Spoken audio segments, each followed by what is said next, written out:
नमस्कार, मी नम्रता. पाटील्स रसोईमध्ये आपलं सगळ्यांचं मनापासून स्वागत आहे. आणि आज आपण चिंबोऱ्याचं कालवण बनवण्याची दुसरी पद्धत कशी आहे ती पाहूया. सगळ्यात आधी आपल्याला वाटण तयार करून घ्यायचं आहे.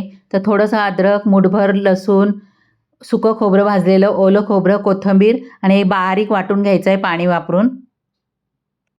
आता तेल गरम करून घेतले, त्याच्यामध्ये तेजपत्ता आणि हिंग टाकायचा आहे.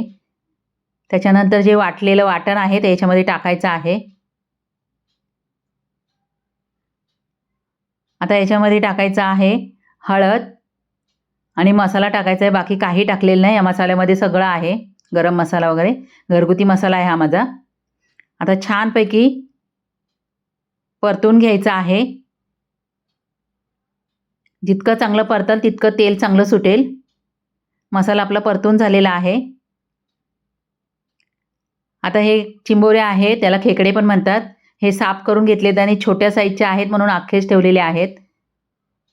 चिंबोऱ्याचा कालवणाचा व्हिडिओ मी आधी पण टाकलेला आहे. त्याच्यात चिंबोरे कसे साफ करायचे ते दाखवलेले आहेत. चिंबोऱ्याचे पाय मी स्वच्छ धुवून मिक्सरमध्ये बारीक वाटून गाळून घेतले आहेत 2 वेळा. आता याच्यामध्ये पाणी टाकायचं आहे आपल्याला. तर 3 ग्लास मी पाणी टाकलेलं आहे. शिजण्यासाठी 1 ग्लास जाईल, त्या हिशोबाने पाणी टाका. चवीनुसार मीठ टाकायचं आहे. आणि आता झाकण ठेवायचं आहे आणि आपल्याला 35 ते 40 मिनटं लो फ्लेमवर चांगलं शिजून द्यायचं आहे. सर्दी वगैरे झाली असेल ना, तर हे चिंबोऱ्याचं झणझणीत कालवण खाल्लं ना, तर लगेच सर्दी गायब होते.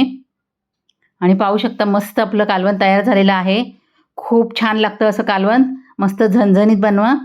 वरून कोथिंबीर टाकायचे. कालवण बघितल्यानंतरच तोंडाला पाणी सुटेल इतकं छान हे कालवण बनतं. तर नक्की बनवून बघा. व्हिडिओ आवडला तर लाईक करा.